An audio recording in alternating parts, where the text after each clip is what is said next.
أعوذ بالله من الشيطان الرجيم. بسم الله الرحمن الرحيم. والتين والزيتون وطور سينين وهذا البلد الأمين.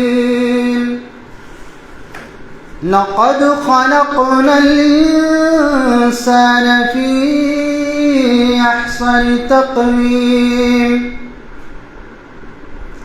ثم رددناه أسفل سافلين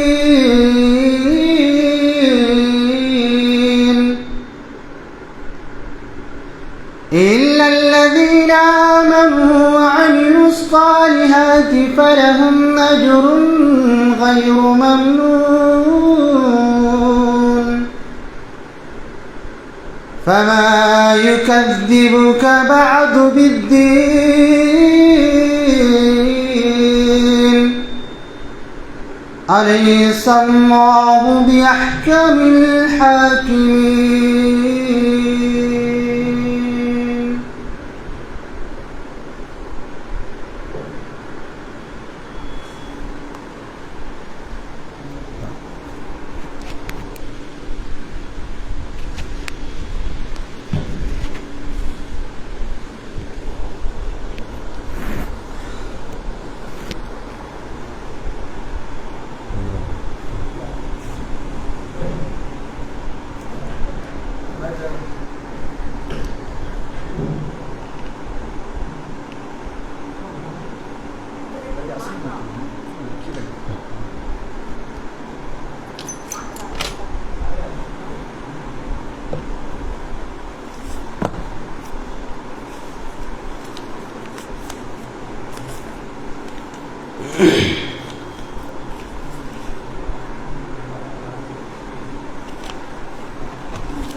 السلام عليكم ورحمة الله وبركاته.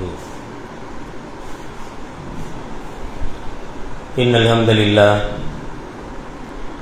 نحمده ونستعينه ونستغفره ونعوذ بالله من شرور أنفسنا وسيئات أعمالنا.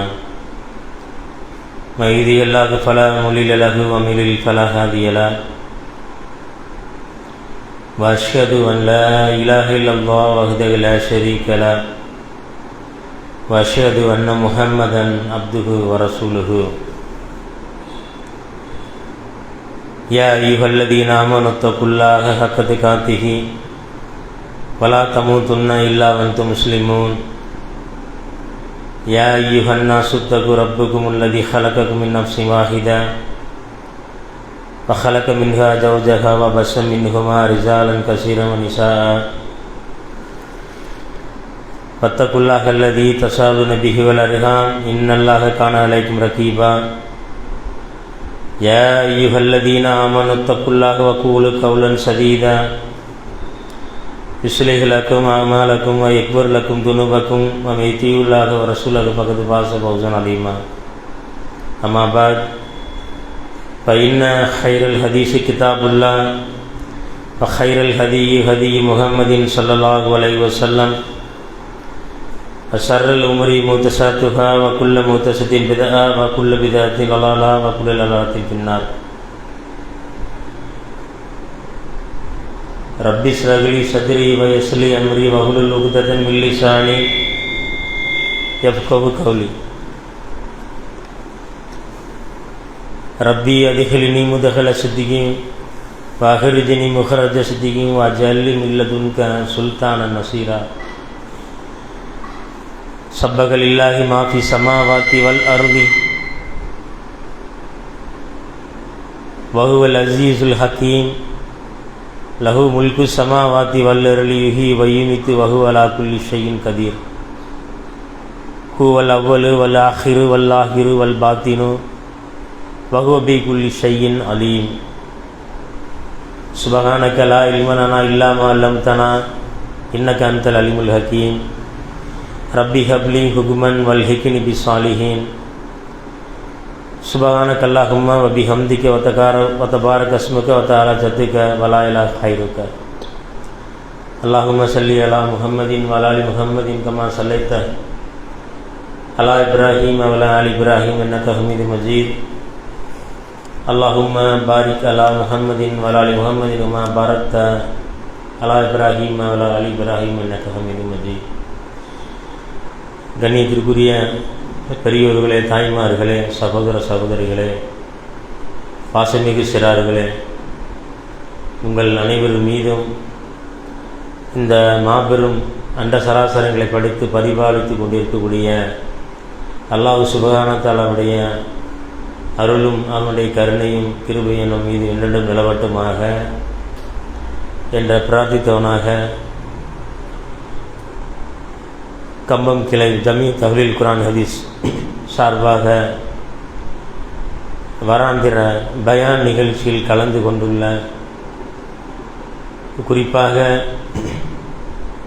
பள்ளியில் அமர்ந்திருக்கக்கூடிய தாய்மார்கள், சகோதர சகோதரிகள் அனைவர் மீதும் அல்லாஹ்வுடைய அருள் உண்டாகட்டுமாக என்று பிரார்த்தித்தவனாக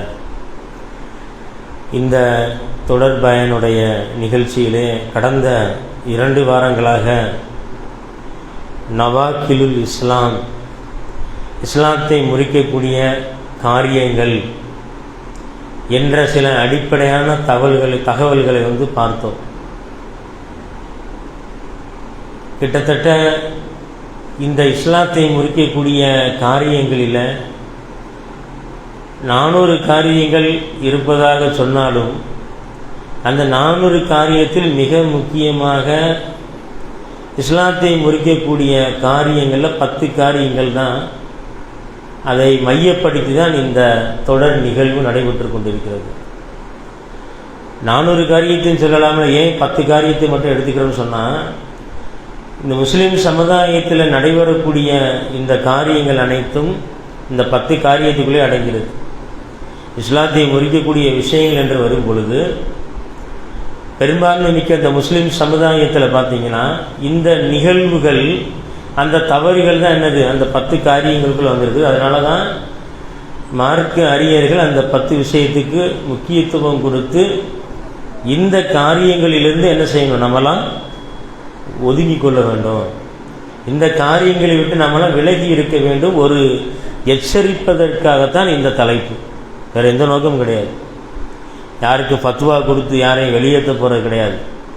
ஏன்னா அது அல்லாஹ் ரப்புல் ஆலமீனுடைய அதிகாரம். அதெல்லாம் அல்லாஹ்வுடைய அதிகாரத்தில் யாரும் கை வைக்க முடியாது. ஆக மக்களுக்கு விழிப்புணர்வு ஏற்படுத்த வேண்டும். குர்ஆனை ஹதீஸை படித்திருப்பார்கள், இருந்தாலும் அந்த குர்ஆன் ஹதீஸிலிருந்து சட்டங்களை எடுத்து மக்களுக்கு இந்த மாதிரியான அடிப்படையான விஷயங்கள் எச்சரிக்கையாக இருக்க வேண்டும் என்ற நல்ல நோக்கத்திற்காக தான் இந்த மாதிரி தலைப்பை என்ன செஞ்சுருக்கோம், எடுத்திருக்கிறோம். கடந்த 2 வாரங்களாக நாம் சில அடிப்படையான காரியங்களை பார்த்தோம். இந்த வாரம் என்ன பார்க்க போகிறோம்னா, இபாதத்தினுடைய வகைகள்னா என்ன, இபாதத்துடைய வகைகள்னா என்ன.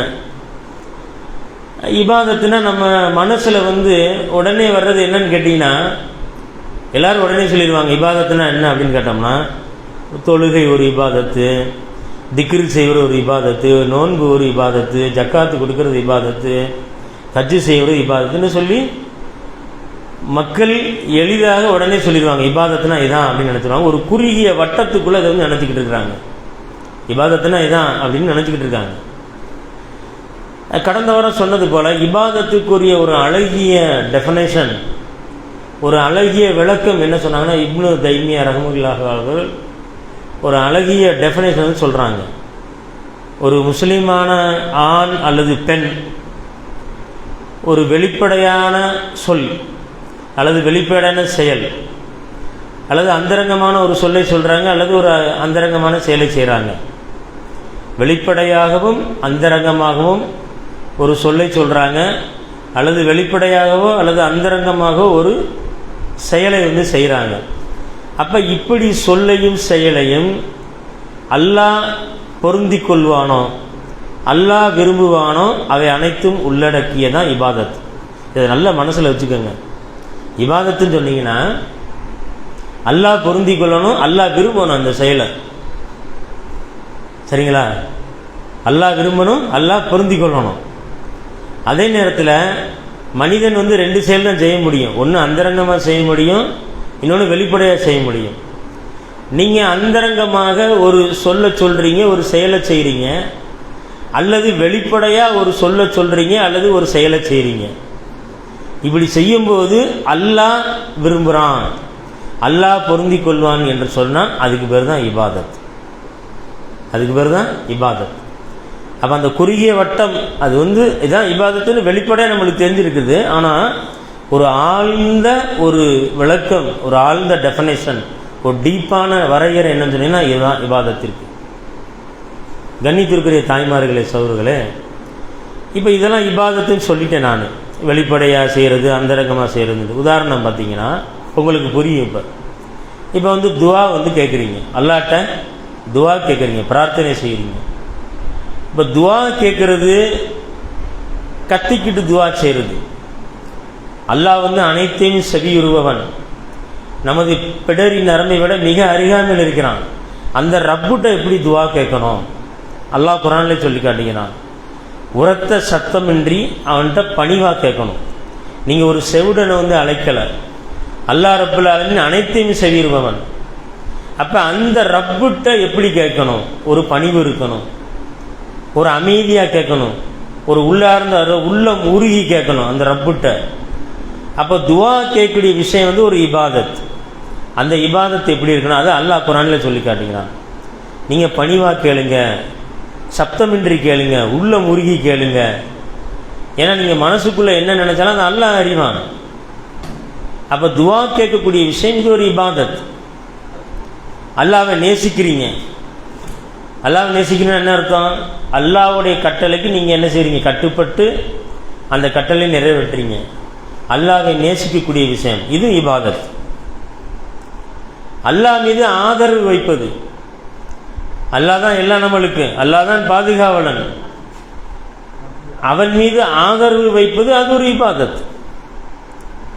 அல்லாஹ்வுக்கு அஞ்சுவது, அல்லாஹ்வுக்கு பயப்படுவது. அல்லாஹ் கடுமையாக தண்டிக்கக்கூடியவன், எவ்வளவு கருணையாளனாக இருக்கின்றானோ அதே போல தண்டனை கொடுப்பதில் கடுமையானவன். அந்த அல்லாஹ்வுடைய தண்டனைக்கு பயப்பட வேண்டும், அல்லாஹ்வை அஞ்ச வேண்டும். இது ஒரு இபாதத். அதே நேரம் பார்த்தீங்கன்னா அல்லாஹ் மீது தவக்குல் வைக்கக்கூடிய விஷயம், அல்லாஹ்வை முற்றிலும் சார்ந்து இருக்கக்கூடிய விஷயம். அப்போ அல்லாஹ் மேலே தவக்குல் வைக்கக்கூடிய விஷயம் ஒரு இபாதத். எப்படி துவா கேட்குறோம், அல்லாஹ்க்கு அஞ்சுறோம், அல்லாஹ்வை நேசிக்கிறோம், அல்லாஹ்க்கு பயப்படுறோம், இதெல்லாம் இபாதத்தில் சேருமோ அதே போல் தவக்குல் என்று ஒரு நம்பிக்கை வைப்பது, அல்லாஹ்விடம் உதவி கேட்கிறது, அல்லாஹ்விடம் பாதுகாப்பு கோருவது, அல்லாஹ்விற்காக அறுத்து பலியிடுவது, இது எல்லாமே இபாதத்துக்குள்ளே வந்துடும். பெற்றோர்களை பராமரிப்பது, அது எப்படி பெற்றோரை பராமரிப்பது வந்து இபாதத்தில் வரும்? சில பேருக்கு சந்தேகம் வரும், பெற்றோர்களை பராமரிக்கல என்ன இபாதத்து வந்துடுது? அதான் அந்த இபாதத்துக்கு டெஃபினேஷன் சொன்னேன். ஒரு வெளிப்படையாகவோ அல்லது அந்தரங்கமாகவோ ஒரு சொல்கிறீங்க அல்லது ஒரு செயலை செய்கிறீங்க. பெற்றோர்களை பராமரிக்க சொல்லி அல்லாஹ் குர்ஆனிலே கட்டளையிடுறான். பெற்றோர்களுக்கு நீங்கள் கண்டிப்பாக உதவி செய்ய வேண்டும். பெற்றோர்களை சி என்று கூட சொல்லிடாதீங்க. அப்போ அந்த பெற்றோர்களை எவ்வளோ தூரம் கண்ணியப்படுத்தணுமோ, எவ்வளோ தூரம் உதவி செய்யணுமோ உதவி செய்யுங்க. அப்படி நீங்கள் பெற்றோருக்கு உதவி செய்தால் எதுக்காக உதவி செய்கிறீங்க? அல்லாஹ்வுடைய பொருத்தத்திற்காக, அல்லாஹ்வுடைய கூலி பெற்றதற்காக, அல்லாஹ்வுடைய திருப்திக்காகத்தான். அல்லாஹ் கூலி தருவான் என்ற நல்ல நோக்கத்திற்காகத்தான் பெற்றோருக்கு என்ன செய்கிறோம்? உதவி செய்கிறோம். அல்லாஹ் நாளைக்கு மறுமையில் கேட்பான், பெற்றோர்களை கவனிக்கவில்லை என்றான். அதே நேரத்தில் இன்னைக்கு சமுதாயத்தில் நடக்குது. பெற்றோர்கள் உயிரோடு இருக்கும்போது கவனிக்க மாட்டாங்க. தந்தையை கவனிக்க மாட்டான், தாயை கவனிக்க மாட்டான். உலக ஆதாயத்திற்காக பெற்றோர்கிட்ட ஒரு சொத்து இருக்குது, ஒரு பெரிய அசட் இருக்குது, பெரிய ப்ராப்பர்ட்டி இருக்குது. இந்த சொத்தை அடைவதற்காக எந்த ஒரு மனிதன் அந்த பெற்றோரை பேணி பாதுகாக்கிறானோ அதுக்கு போய் பெற்றோரை கவனிப்பாங்க. சொத்து இருக்குது, அப்பாவுக்கு சொத்து இருக்குது, அம்மாவுக்கு சொத்து இருக்குது. இந்த சொத்தை அடைய வேண்டும் என்பதற்காக ஒரு மனிதன் பேரண்ட்ஸை கவனிக்கிறான். அப்பா கவனிக்கிறான், விழுந்து விழுந்து கவனிக்கிறான். ஏன்? மௌத்தா போன பிறகு சொத்து வந்துடும்ல.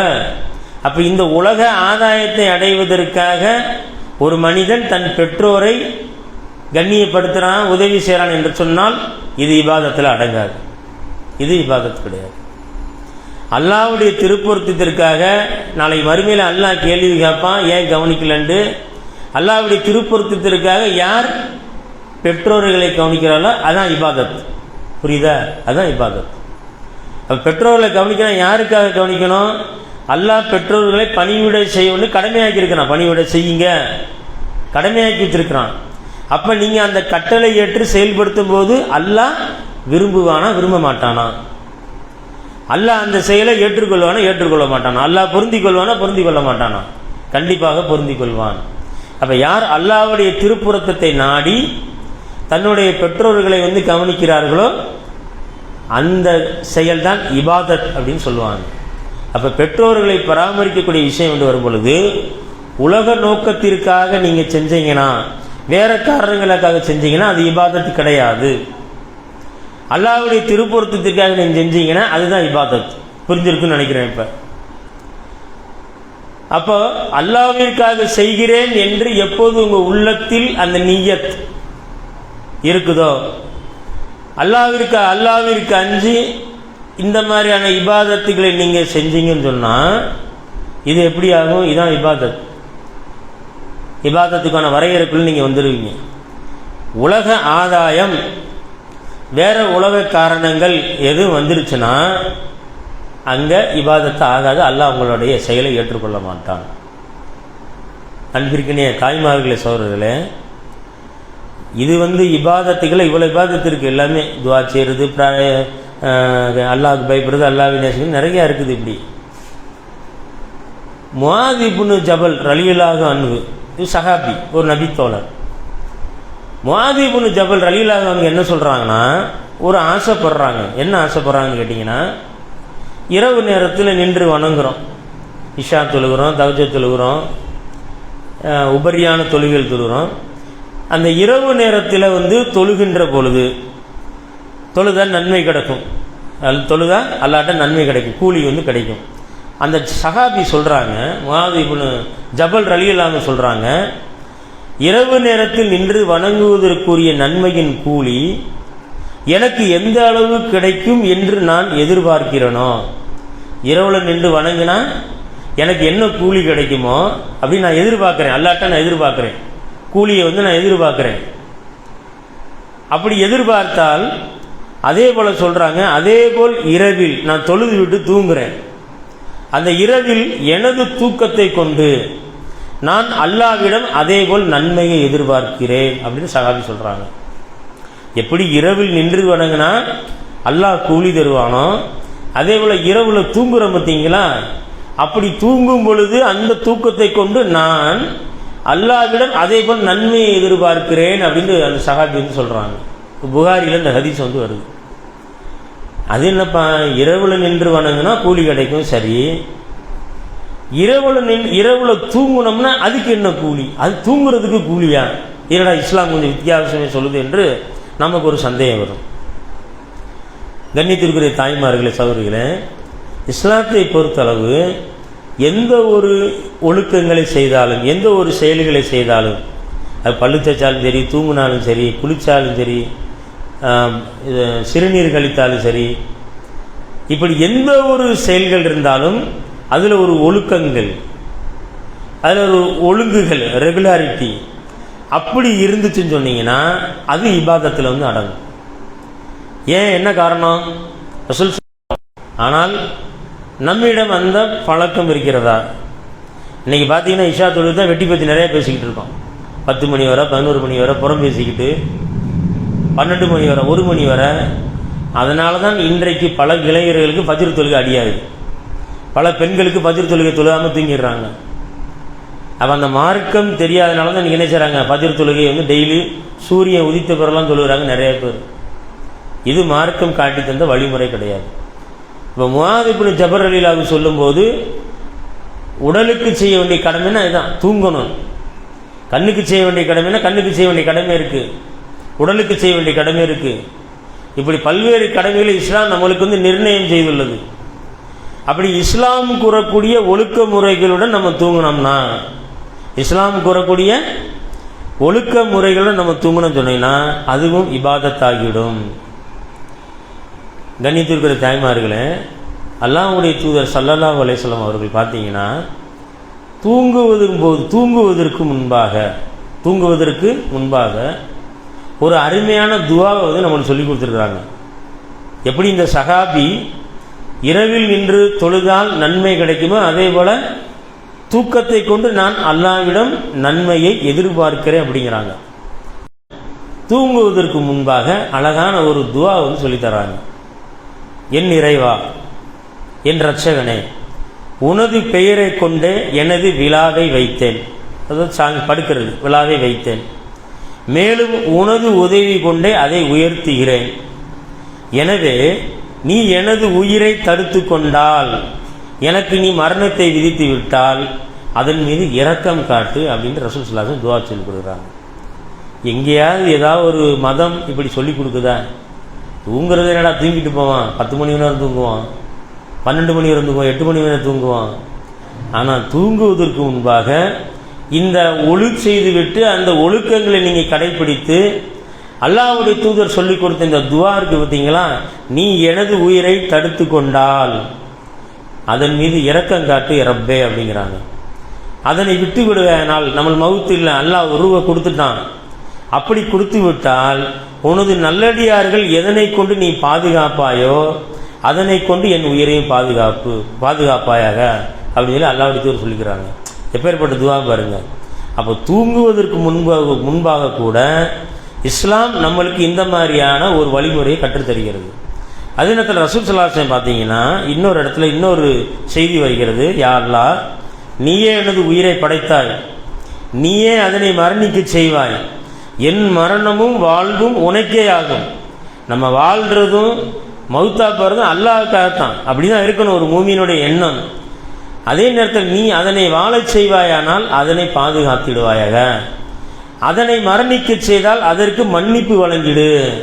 ரசூல் ஸல்லல்லாஹு அலைஹி வஸல்லம் துஆ கேட்குறாங்க. அப்போ தூங்குவதற்கு முன்னாடி எப்படி இப்படி ஒரு அழகிய துஆக்களை ரசூல் ஸல்லல்லாஹு அலைஹி வஸல்லம் கற்றுக் கொடுத்துருக்காங்களோ, அதே போல் இந்த சஹாபி என்ன சொல்கிறாங்க, முஆத் இப்னு ஜபல் ரலியல்லாஹு அன்ஹு என்ன சொல்கிறாங்கன்னா, எப்படி தொழுகைக்காக கூலி எதிர்பார்க்குறாங்களோ, நான் தூங்கிட்டு மௌத்தா போயிட்டனோ அல்லது தூங்கி எழுந்து விட்டாலோ, அப்படி தூக்கத்தின் போது உயிர் கைப்பற்று விட்டாலோ அந்த ரூஹுக்கு நீ என்ன செய்ய, மன்னிப்பு வழங்கிடுறப்பே. ஆனால் அந்த சஹாபி ஆசைப்படுறாங்க. தூக்கத்தை கொண்டு கூட என்ன செய்கிறாங்க அந்த சஹாபி, நன்மை வந்து எதிர்பார்க்கிறார்கள் என்று சொன்னால் அந்த இஸ்லாமிய ஒழுக்கங்கள் எப்படி இருக்குன்னு பாருங்க சகோதரர்களே. இஸ்லாம் கற்றுத்தந்த அந்த ஒழுக்க முறைகள் என்னன்னு பாருங்க. இன்னைக்கு இந்த வாழ்க்கையில் நம்ம இதை கடைபிடிக்கிறோமா? எத்தனை பேர் இன்னைக்கு ஒழு செய்து விட்டு முறையாக இந்த பிரார்த்தனை சொல்லக்கூடிய மக்களாக நாம் இருக்கிறோம். அப்போ இதை நம்ம என்ன செய்யணும், சிந்திக்க வேண்டும். இந்த விஷயங்களை நம்ம யோசித்து பார்க்க வேண்டும். இது இபாதத்தினுடைய வகைகள் வரும்போது இதைத்தான் சொல்லுவார்கள். அதே போல் பார்த்தீங்கன்னா இபாதத்துடைய அடிப்படைகள் என்று வரும் பொழுது மார்க்கம் வந்து பார்த்தீங்கன்னா 3 அடிப்படைகளை கூறுகிறது. கொஞ்சம் செய்தி தான், ஆனால் நல்ல ஆழமான செய்திகள், நல்லா கவனமாக கேளுங்க. மார்க்கம் வந்து இபாதத்தின் அடிப்படைகள் என்று வரும் பொழுது மார்க்கம் 3 அடிப்படை தான் சொல்லுது, வேற எதுவுமே கிடையாது. ரொம்ப 50 அடிப்படை 100 அடிப்படைலாம் கிடையாது. இபாதத்துக்கு நிபந்தனை வந்து மூணு தான். அதாவது அடிப்படை ஃபண்டமெண்டல்ஸ் சொல்லுவாங்க. மூணு அடிப்படை தான். என்ன அடிப்படை கேட்டிங்கன்னா, நல்லா ஞாபகம் வைத்துக் கொள்ளுங்கள். முதலாவது அடிப்படை என்னன்னு கேட்டிங்கன்னா, அல்லாஹ்வின் மீது நேசம் வைத்து அவனை வணங்குவது. இதை முதல்ல செய்யுங்க. அல்லாஹ்வின் மீது நேசம் வைத்து அவனை வணங்கணும். அல்லாஹ் மீது நேசமும் வைக்க வேண்டும், அவனை வணங்க வேண்டும். ரெண்டாவது பார்த்தீங்கன்னா, அல்லாஹ்வின் மீது ஆதரவு வைத்து அவனை வணங்க வேண்டும். மூணாவது பார்த்தீங்கன்னா, அல்லாஹ்வின் மீது அச்சம் கொண்டு அவனை வணங்க வேண்டும். இந்த மூணு தாங்க இபாதத்தினுடைய ஃபண்டமெண்டல்ஸ். பார்த்தீங்கன்னா மூணு தான். ஒன்று நேசம் வச்சு அவனை வணங்கணும், ரெண்டு ஆதரவு வச்சு அவனை வணங்கணும், மூணு அச்சம் கொண்டு அவனை வணங்க வேண்டும். இதான் மூணு தான். இது இபாதத்தினுடைய மூன்று அடிப்படையான விஷயம். நேசம் வைத்து அவனை வணங்க வேண்டும். எப்படி நேசம் வைக்கிறது? அல்லாஹ்வை குர்ஆனில் சொல்லி காட்டுகிறான்.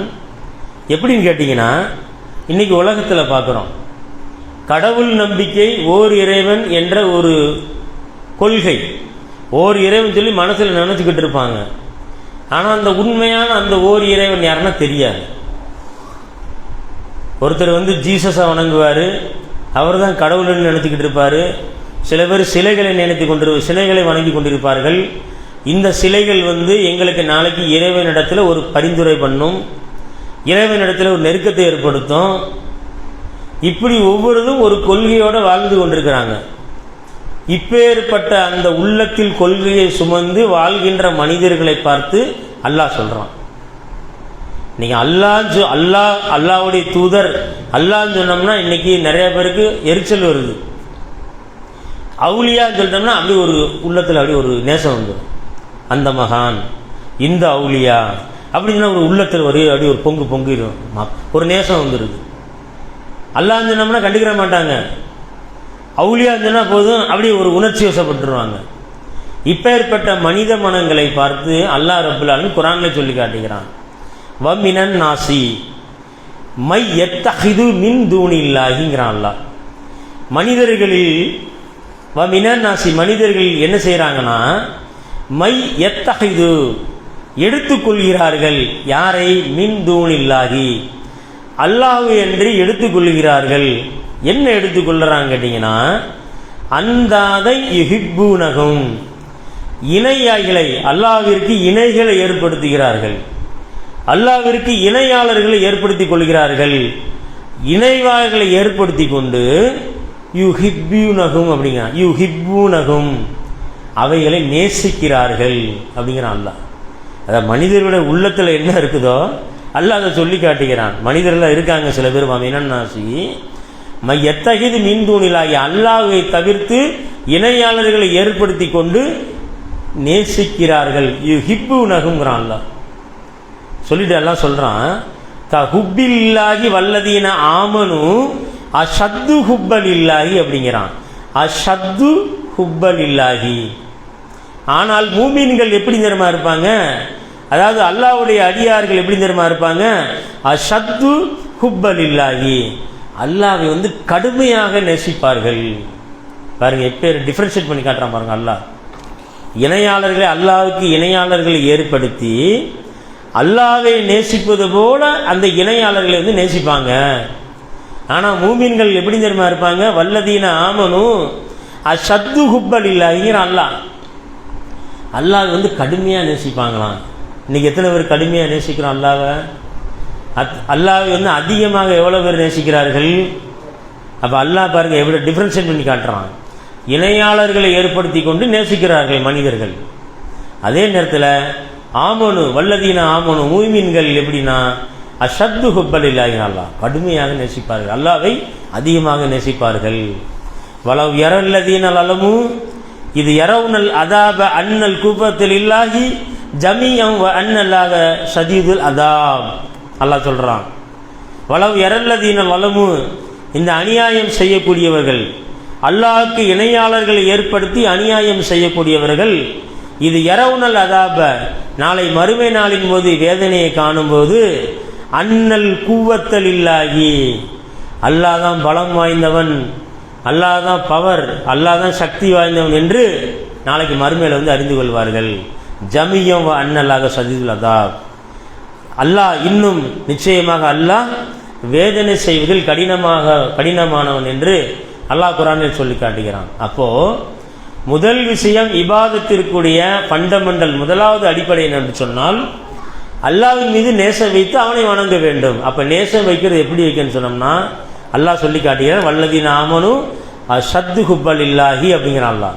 அப்ப அல்லாஹ்வின் மீது கடுமையாக நேசம் வைக்க வேண்டும்.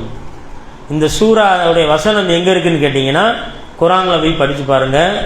அல் பஹரா 2வது அத்தியாயத்தில் 165வது வசனத்தில் அல்லாஹ் சொல்லி காட்டுகிறான். அல் பஹரால 165வது வசனம் அல்லாஹ் சொல்லி காட்டுகிறான். அப்போ ஒரு மூமினுடைய இது எப்படி இருக்கணும்? அல்லாஹ்வை அதிகமாக நேசிக்க வேண்டும், கடுமையாக நேசிக்க வேண்டும், அவனை வணங்க வேண்டும்.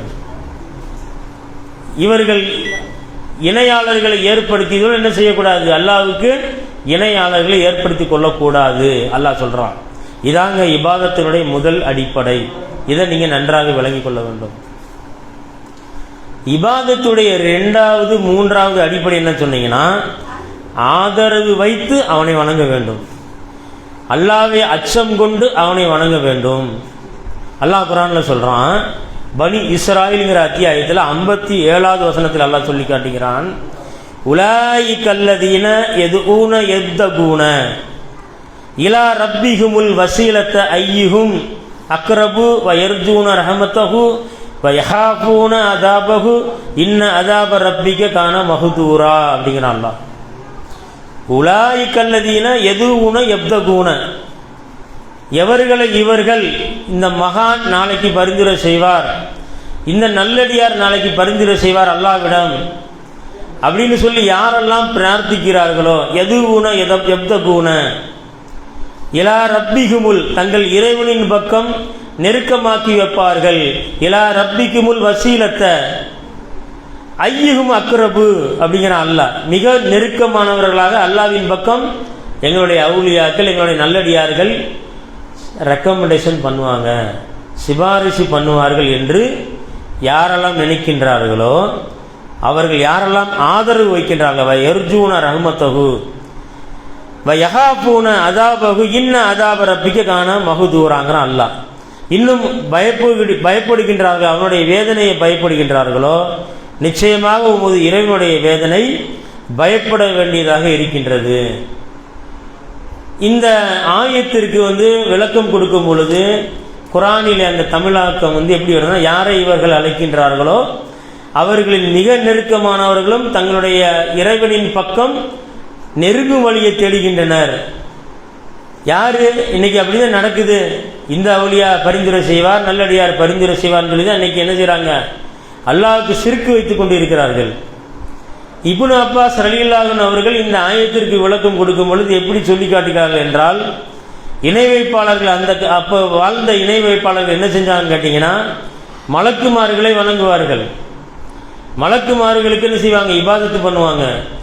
ஈசா அலைஹிஸ்ஸலாம் அவர்களை கடவுளாக்கி வணங்கினாங்க, உசைர் அலைஹிஸ்ஸலாம் அவர்களை கடவுளாக்கி வணங்கினாங்க. இவர்கள் தான் இணை வைப்பாளர்கள் என்று சொன்னாலும், தற்காலத்தில் வாழ்ந்தக்கூடிய முஸ்லீம்களை பார்த்தீங்கன்னா இன்னைக்கு என்ன செய்யறாங்க, அல்லாஹ்வை ஏற்றுக்கொண்டு அல்லாஹ்வின் மீது நம்பிக்கை கொண்டு என்ன செய்யறாங்க, இன்னைக்கு அல்லாஹ்வுக்கு ஷிர்க் வைக்க கூட காட்சியை பார்க்கிறோம். அப்துல்லா பின் மசூத் ரலியல்லாஹு அன்ஹு அறிவிக்கிறாங்க, இந்த ஆயத்திற்கு விளக்கம் கொடுக்கும் பொழுது, ஜின்னினம் என்று ஒரு இனம் இருக்கின்றது. அல்லாஹ் ரப்பல் ஆலமீன் ஜின்களை படைத்திருக்கிறான். இந்த ஜின்களை வழிபட்டு வந்தார்கள் மக்கள். ஜின் வழிபாடு இருந்திருக்குது, அந்த காலத்தில் இருக்குது, ஹதீஸ்ல வருது. அதே நேரத்தில் பார்த்தீங்கன்னா இந்த ஜின்களை யார் வழிபட்டார்களோ அந்த ஜின்கள் இஸ்லாத்தை ஏற்றுக்கொண்டார்கள். புகாரில ஹதீஸ் வருது. ஆனால் ஜின்கள் இஸ்லாத்தை ஏற்றுக்கொண்டாலும் அந்த மனிதர்கள் என்ன செஞ்சாங்க, அந்த ஜின்களை வழிபட்டு வந்ததாக இந்த செய்தியிலிருந்து நாம் அறிந்து கொள்ள முடிகிறது. அப்போ அல்லாஹ்வை ஆதரவு வைத்து வணங்கக்கூடிய விஷயம், அல்லாஹ்வை அச்சம் கொண்டு அவனை வணங்கக்கூடிய விஷயம் என்று வரும் பொழுது, இப்படி அல்லாஹ்விற்கு இணையாளர்களை ஏற்படுத்தி என்ன செய்யறாங்க, வழிகேட்டில் சென்று கொண்டிருக்கிறார்கள். அப்ப இந்த 3 விஷயத்தை பார்த்தோம்ல, இந்த 3 விஷயத்தை தான் கண்ணியத்திற்குரிய தாய்மார்கள் சகோதரர்களே அல்லாஹ் ரப்பல் ஆலமீன் சூரத்துல் ஃபாத்திஹால சொல்கிறான். பாருங்கள் எப்படி இருக்குன்னு பாருங்கள். சூரத்துல் ஃபாத்திஹால ஆதரவு வைக்கக்கூடிய விஷயம், அல்லாஹ்வை அச்சப்படக்கூடிய விஷயம், அல்லாஹ்வை நேசம் கொள்ளக்கூடிய விஷயம் என்று வரும் பொழுது இப்படி 3 அடிப்படை சொல்லியிருக்கேன்ல. 3 அடிப்படைக்கு 2 குர்ஆன் ஆயத்தை உங்களுக்கு ஆதாரமாக சொல்லியிருக்கிறேன். அல்பகரால 2:165, பனி இஸ்ராயில் அத்தியாயத்தில் 17:57 வசனம் சொல்லியிருக்கிறேன். இதெல்லாம் சேர்ந்து அல்லாஹ் ரப்புல் ஆலமீன் சூரத்துல் ஃபாத்திஹால அல்லாஹ் சொல்லி காட்டுகிறான். தொழுகையில் சூரத்துல் ஃபாத்திஹா ஓதாமல் யாரும் தொழுகை கிடையாது. தொழுகாத எல்லா ரக்காயத்திலும் சூரத்துல் ஃபாத்திஹா ஓதிக்கிட்டு தான் இருக்கிறோம். சூரத்துல் ஃபாத்திஹா அல்லாஹ் என்ன சொல்கிறான்? அல்ஹம்துலில்லாஹி ரப்பில் ஆலமீன் அர்ரஹ்மானிர் ரஹீம் மாலிகி யௌமித்தீன் அப்படிங்கிறான். அல்ஹம்துலில்லாஹி ரப்பில் ஆலமீன் அனைத்து புகழும் அகிலத்தாரை ரட்சகனாராக்கி அல்லாஹ்வுக்கு உரியது. அப்போ அல்லாஹ் இந்த ஆயத்திலிருந்து என்ன சொல்கிறான்? அல்லாஹ்வின் மீதான நேசம், தன்னுடைய அருட்கொடைகளை மக்களுக்கு வழங்கியிருக்கிறான். தன்னுடைய அருட்கொடைகளை, ஏராளமான அருட்கொடை இந்த மக்களுக்கு கொடுத்திருக்கிறான். இந்த அருட்கொடைகளுக்காக நம்ம என்ன செய்கிறோம்? அல்லாஹ்வின் மீது நேசம் வைக்கிறோம். அருட்கொடைகளுக்காக என்ன செய்கிறோம்? நேசிக்கப்படுகிறான். அல்லாஹ் ரப்பல் ஆலமீன் நேசிக்கப்படுகிறான். அல்லாஹ் எனக்கு இவ்வளோ நிம்மதியை கொடுத்துருக்கிறான், அல்லாஹ் எனக்கு இப்படிப்பட்ட அருட்கொடையை கொடுத்துருக்கான், ஆரோக்கியத்தை கொடுத்துருக்கான், செல்வத்தை கொடுத்துருக்கிறான், பொருளாதாரத்தை கொடுத்துருக்கிறான், குழந்தை பாக்கியத்தை கொடுத்துருக்கிறான். அப்போ எல்லாமே அல்லாஹ் கொடுக்கும் பொழுது அல்லாஹ் என்ன செய்கிறோம்? நேசம் கொள்ளக்கூடிய ஒரு சூழ்நிலை. அப்போ அல்லாஹ் இதற்காக நேசம் கொள்ள வேண்டும். அல்ஹம்துலில்லாஹி ரப்பில் ஆலமீன் அர்ரஹ்மானிர் ரஹீம். அர்ரஹ்மானிர் ரஹீம் அளவற்ற அருளாளன் மிக கிருபையுடையவன். அப்போ அல்லாஹ்வின் மீது ஆதரவு உள்ள அருள் செய்யும் பண்பை உடையவன் என்று அல்லாஹ் சொல்லி காட்டுகிறான். இங்கே அல்லாஹ்வின் மீதான ஆதரவு உள்ள அருள் செய்யக்கூடிய பண்பை அல்லாஹ் சொல்லி காட்டுகிறான். அர் ரஹ்மான் அர் ரஹீம். அப்போ அப்பேற்பட்ட பண்பை அல்லாஹ் சொல்லி தன்னை ரஹீம் என்று சொல்கிறான், ரஹ்மான் என்று சொல்கின்றான். அவனுடைய அருள் மீது என்ன செய்யணும்? நம்ம ஆதரவு வைக்க வேண்டும். எப்படி அல்லாஹ் மீது நேசம் வைக்கின்றோமோ இந்த ஆயத்தில் அல்லாஹ் சொல்லி காட்டும் போது அல்லாஹ் என்ன செய்யறான்? அவன் மீது ஆதரவு வைக்க சொல்றான். நான் தான் ரஹீம்ங்கிறான், நான் தான் ரஹ்மான்ங்கிறான். சொல்லிட்டு அல்லாஹ் சொல்றான் மாலிகி யௌமித்தீன், தீர்ப்பு நாளுடைய அதிபதி என்று சொல்லி காட்டுகிறான். தீர்ப்பு நாள் அதிபதி என்ன அர்த்தம்? நாளைக்கு அல்லாஹ் மறுமையில கேள்வி கணக்கு கேட்பான், விசாரணை இருக்குது. மறுமையில என்ன செய்வான்? அல்லாஹ் கேட்பான். அப்போ ஒரு பயம் வந்துடும் நம்மகிட்ட. அப்போ இதான் சகோதரிகளை, தாய்மார்களே, இதான் அல்லாஹ் மீது அச்சம் கொள்வது, அல்லாஹ்வை பயப்படுவது. நாளைக்கு மறுமை விசாரணை இருக்கு, அல்லாஹ் கேட்பான். அப்போ இந்த 3 அல்ஹம்து சூராலேயே அல்லாஹ்வை நேசம் வைக்கக்கூடிய விஷயம், அல்லாஹ்வை ஆதரவிக்கக்கூடிய விஷயம், அல்லாஹ்வுக்கு பயப்படக்கூடிய விஷயம், இந்த 3மே அல்லாஹ் அந்த இடத்துல சொல்லி காட்டிட்டாங்க சூரத்துல் ஃபாத்திஹாலேயே. அதனால தான் அடுத்து சொல்கிறான் அல்லாஹ் இய்யாக நஅபுது வ இய்யாக நஸ்தஈன் இஹ்தின ஸிராத்தல் முஸ்தகீம்ங்கிறான் அல்லாஹ். யா அல்லாஹ், உன்னையே நாங்கள் வணங்குகிறோம், உன்னிடமே உதவி தேடுகின்றோம் அப்படின்னு அல்லாஹ் கேட்க சொல்கிறான். வேறு யார்கிட்டையும் உதவி கேட்கக்கூடாது, ரப்பிட்ட தான் உதவி கேட்கணும். உன்னை மட்டுமே வணங்குகின்றோம். அப்போ சூரத்துல் ஃபாத்திஹாவோட அந்த அருமையான விளக்கத்தை பாருங்களேன். அப்போ அல்லாஹ்வை ஆதரவு வைக்கக்கூடிய, அச்சம் கொள்ளக்கூடிய விஷயம், அவனை பயப்பட நேசம் கொள்ளக்கூடிய விஷயம் என்று வரும் பொழுது அல் ஃபாத்திஹா சூராலே அல்லாஹ் சொல்லி காட்டுகிறான். சகோதரர்களே, இது ஒரு அடிப்படையான விஷயம். அதே போல் பார்த்தீங்கன்னா இதான் இபாதத்துடைய அடிப்படைகள். அப்போ இபாதத்துடைய அடிப்படைகள் என்று வரும் பொழுது அல்லாஹ்வை நேசம் கொள்ள வேண்டும், நேசம் வைத்து அவனை வணங்க வேண்டும். நேசம் மட்டும் வைக்கக்கூடாது, நேசம் வைத்து அவனை வணங்க வேண்டும். அதே போல் அவன் மீது ஆதரவு வைத்து அவனை வணங்க வேண்டும், அவனை அச்சம் கொண்டு வணங்க வேண்டும் என்று அல்லாஹ் திருமறையில சொல்லி காட்டுகிறான். இது இபாதத்துடைய அடிப்படைகள். அதே நேரம் பார்த்தீங்கன்னா தாய்மார்களே, சகோதரிகளே, 4வது அதாவது அடுத்த அம்சம் கேட்டிங்கன்னா இபாதத்துடைய நிபந்தனைகள் என்று வரும் பொழுது, இபாதத்துடைய அடிப்படைகள் எப்படி பார்த்தோமோ அதே போல் இபாதத்துடைய நிபந்தனைகள். இபாதத்துடைய நிபந்தனைகள் சொன்னீங்கன்னா இஹ்லாஸ், அதான் மெயினான விஷயம். எப்படி இஹ்லாஸ் முக்கியமானதாக இருக்கின்றதோ இஸ்லாத்தில், அந்த இபாதத் செய்யக்கூடிய நிபந்தனையாக முதலாவதாக இதை மார்க்க அறிஞர்கள் முன்வைக்கிறார்கள். இஹ்லாஸ் வேணும். இஹ்லாஸ்னா என்ன?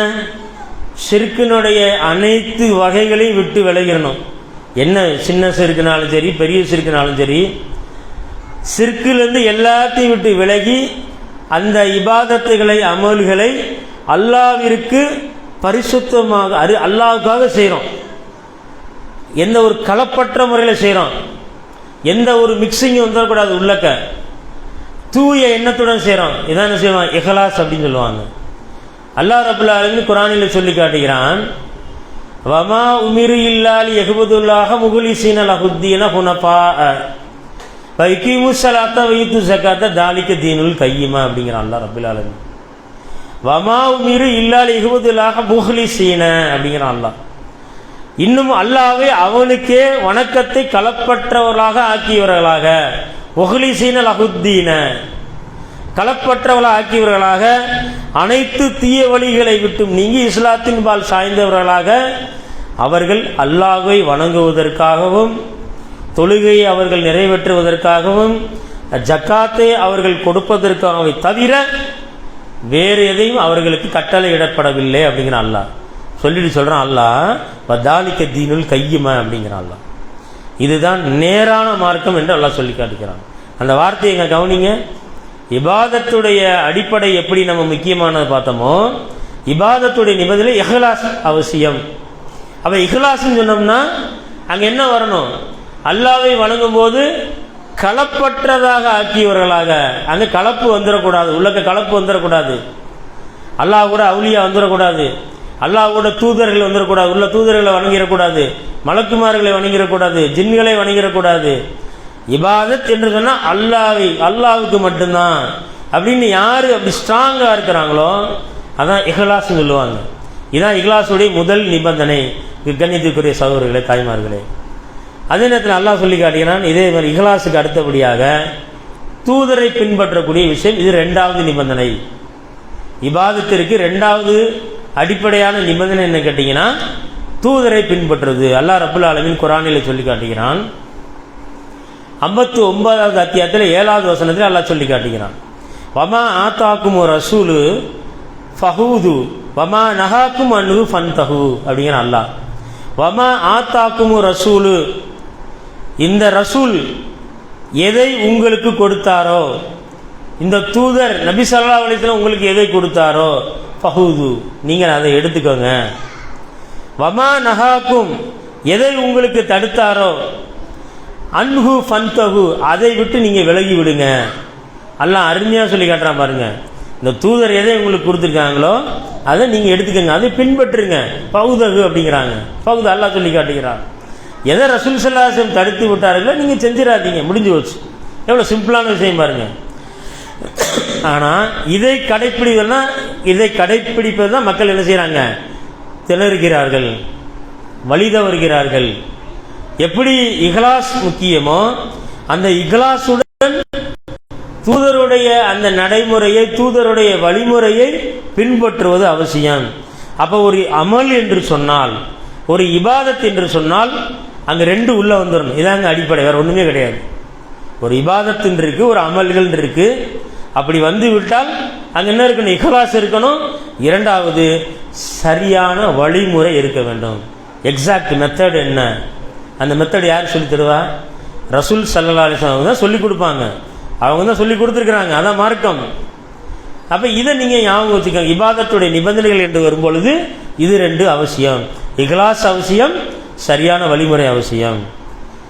அதான் ரசூல் ஸல்லல்லாஹு அலைஹி வஸல்லம் சொல்கிறாங்க, மன் அஹதத்த ஃபி அம்ரினா ஹதா மா லைஸ ஃபீஹி ஃபஹுவ ரத்து அப்படிங்கிறாங்க. யார் மார்க்கத்தில் புதியதை ஏற்படுத்துவாரோ அது ரத்து செய்யப்படும், ஃபஹுவ ரத்து, அது நிராகரிக்கப்படும் என்று அல்லாஹ்வுடைய தூதர் ஸல்லல்லாஹு அலைஹி வஸல்லம் சொல்லி காட்டுகிறார்கள். இது எப்படின்னு கேட்டீங்கன்னா சகோதரிகளே, தாய்மார்களே, அல்லாஹ்வுடைய தூதர் ஸல்லல்லாஹு அலைஹி வஸல்லம் அவர்கள் பார்த்தீங்கன்னா ஹஜ் பெருநாளுடைய தினத்தில் தொழுகைக்கு பின்னாடி சஹாபாக்கள் முன்னில ஒரு உரை நிகழ்த்துறாங்க. ஹஜ் பெருநாளை தொழுகிட்டு என்ன செய்கிறாங்க, ஒரு பயான், ஒரு உரை நிகழ்த்துறாங்க.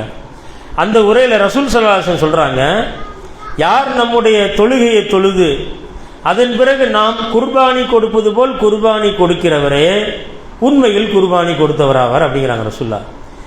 ஹஜ் பெருநாள் தொழுகிட்டு அந்த மக்கள் முன்னில உரை நிகழ்த்தும் போது சொல்கிறாங்க, யார் இந்த மாதிரி தொழுகையை தொழுதுட்டு அப்புறம் குர்பானியை கொடுக்கிறார்களோ இதுதான் சரியான வழிமுறை என்று சொல்லி காட்டுறாங்க. இதுதான் அமல் என்று சொன்னால் இப்படி தான் இருக்கணும். அதே நேரத்தில் ஒருத்தர் தொழுகைக்கு முன்பாயே ஒரு ஆடை அறுத்துட்டாரு, குர்பானி கொடுத்துட்டாரு அப்படின்னு சொன்னார்னா அது மாமிசத்திற்காக, இறைச்சிக்காக, கறிக்காக அறுக்கப்பட்டது என்று ரசூல் ஸல்லல்லாஹு அலைஹி வஸல்லம் சொல்கிறாங்க. இது புகாரியில் 983 ஹதீஸாக வருகிறது. பராவு இப்னு ஆசிப் ரலியல்லாஹு அன்ஹு அறிவிக்கக்கூடிய ஹதீஸா வருது. அப்போ ஒரு சஹாபி எந்து சொல்கிறாங்க, அபு புர்தா இப்னு நியார்ங்கிற சஹாபி எந்து சொல்கிறாங்க, யா ரசூலுல்லாஹ், இறை தூதர் அவர்களே, இன்னைக்கு நான் என்ன பண்ணிட்டேன்னா, இந்த ஹஜ்ஜு பெருநாளுடைய தினத்தில் உண்ணுவதற்கும் பருகுவதற்கும் ஏற்ற நாள் அப்படின்னு நான் விளக்கிட்டு என்ன செஞ்சுட்டேன், தொழுகைக்கு முன்னாடி நான் ஆட்டை அறுத்துட்டேன் அப்படிங்கிறாங்க. ஒரு சஹாபி என்று சொல்கிறாங்க ரசூல்லாட்ட, நான் இந்த மாதிரி செஞ்சுட்டேன் ரசூல்லா, நான் தொழுகைக்கு வர்றதுக்கு முன்னாடி என்ன செஞ்சுட்டேன், ஒரு ஆட்டை அறுத்துட்டேன் அப்படிங்கிறாங்க. ஆட்டை அறுத்துட்டு நான் என்ன செஞ்சுட்டேன், நானும் என்னுடைய குடும்பத்தாரும் என்னை அண்டை வீட்டாரும் நாங்கள்லாம் சாப்பிட்டுட்டோம் அப்படிங்கிறாங்க சஹாபி.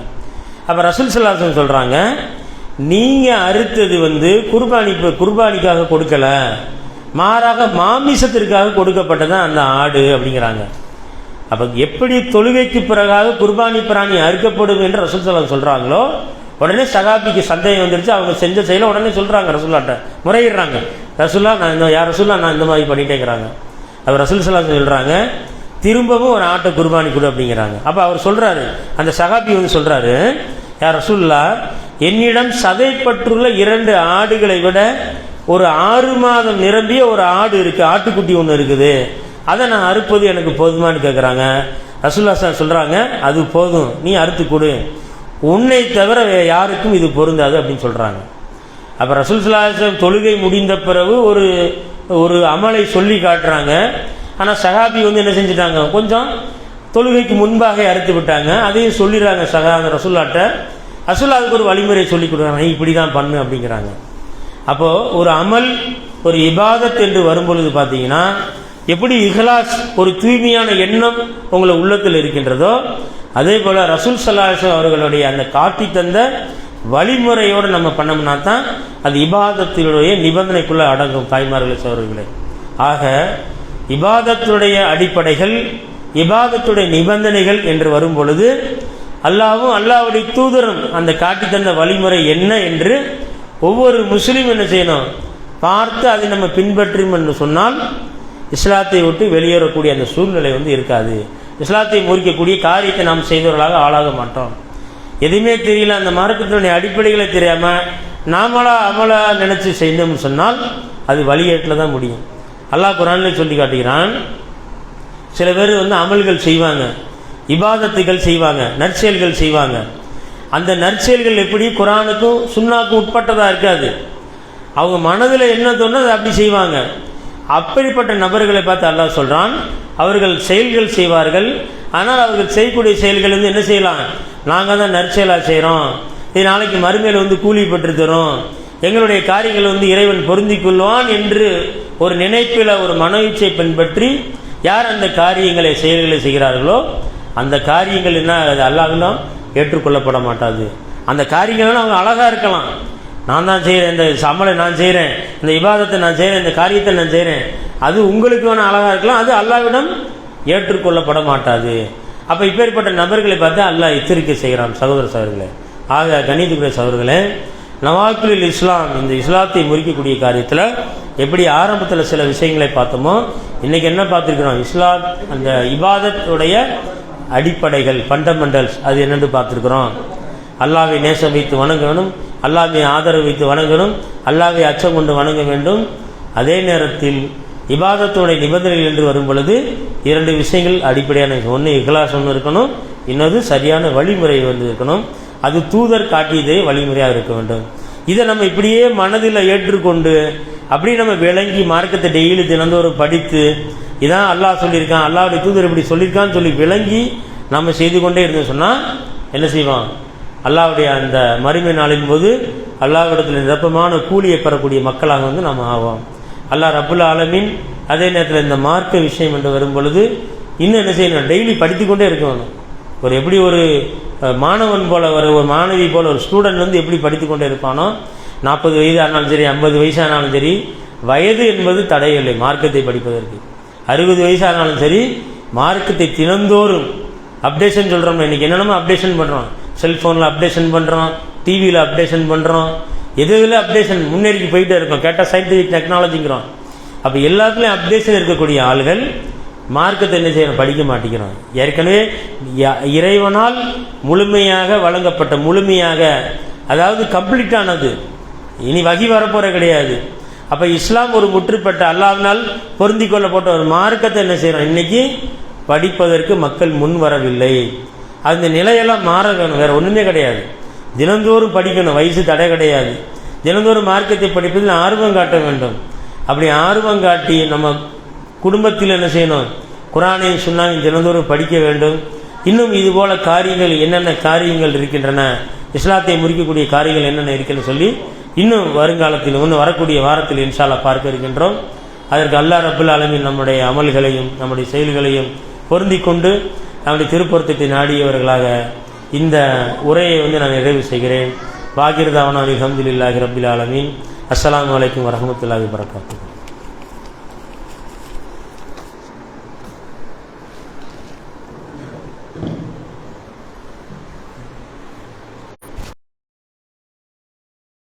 பொறுத்தவரை இன்றைக்கு ஒரு 30 மாணவர்களுக்கு படிக்கிறார்கள், ஒரு 10 பேர் வரைக்கும் இன்னைக்கு வரல. பெற்றோராக இருக்கக்கூடிய நீங்கள் இது தொடர் வகுப்பாக இருப்பதால் அதை கொஞ்சம் இன்னும் சிறப்பாக கவனித்து உங்களுடைய மாணவர்களை அனுப்பி வைக்க வேண்டும். அதே போல பெண்களுக்கும் தனியாக அந்த கோடைகால பயிற்சி வகுப்பு நடைபெறுகிறது. வாய்ப்புள்ள சகோதர சகோதரிகள் இன்ஷா அல்லாஹ் அதிலும் கலந்து கொண்டு இன்ஷா அல்லாஹ் இந்த 25ஆம் தேதி வரைக்கும் அந்த கோடைகால பயிற்சி நடைபெற இருக்கிறது. அதில் அதிகமான நீங்களும் கலந்து கொண்டு இன்ஷா அல்லாஹ் அதனுடைய நிறைவு விழாவிலே பரிசு சான்றிதழ் பல பொருட்கள் தர இருக்கிறோம். இன்ஷா அல்லாஹ் அதிகமாக உங்களுடைய பிள்ளைகளை கலந்து கொள்ள முயற்சி செய்யுங்கள். அதே நேரத்தில் இந்த வாராந்திர இந்த பயான் இன்ஷா அல்லாஹ் தொடர்ந்து நடைபெறும். குறிப்பாக வரக்கூடிய வாரங்களில் நீங்கள் தொடர் வகுப்பாக இது நடைபெறுவதால் சொல்லக்கூடிய அந்த செய்திகளை நீங்கள் குறிப்பெடுத்து கொண்டால் இன்னும் மிகச் சிறப்பாக இருக்கும். ஏனென்று கேட்டால் இஸ்லாத்தை முறிக்கும் காரியங்கள் என்பது ஒரு முஸ்லிமுக்கு எவ்வளவு மிக முக்கியமான அம்சங்கள் என்று தெரியும். ஒரு நீண்ட புத்தகமாகவே இந்த தலைப்பினால் வெளியிடப்பட்டிருக்கிறது. எனவே சொல்லக்கூடிய செய்திகளை நீங்கள் குறிப்பாக அதை குறிப்பு எடுத்து வைத்துக் கொண்டோ அல்லது பேசக்கூடிய இந்த செய்திகளை மீண்டும் அந்த யூடியூப்ல நம்முடைய பள்ளி நிர்வாக பக்கத்தில் நம்ம வெளியிடுவோம். அதை பார்த்து நீங்கள் குறிப்பெடுத்து வைத்துக் கொள்ளுங்கள் இன்ஷா அல்லாஹ். உங்கள் அருகில் இருக்கக்கூடிய சகோதரர்களும் அடுத்து வரக்கூடிய வாரங்களில் தொடர்ச்சியாக அதிகமான மக்களை கலந்து கொள்ள அல்லாஹ் ரப்புல் ஆலமீன் எல்லா மக்களுக்கும் உயர்ந்த ஜன்னத்துல் ஃபிர்தௌஸ் என்ற உயர்ந்த சுர்க்கத்தை தர வேண்டும் என்று துஆ செய்தவனாக எனது உரையை முடிக்கிறேன். அஸ்ஸலாமு அலைக்கும் வரஹ்மத்துல்லாஹி வபரகாத்துஹு. துஆ ஓதி கலந்தலாம். சுப்ஹானல்லாஹும்ம வ பிஹம்திக அஷ்ஹது அல்லா இலாஹ இல்லா அன்த அஸ்தக்ஃபிருக வ அத்தூபு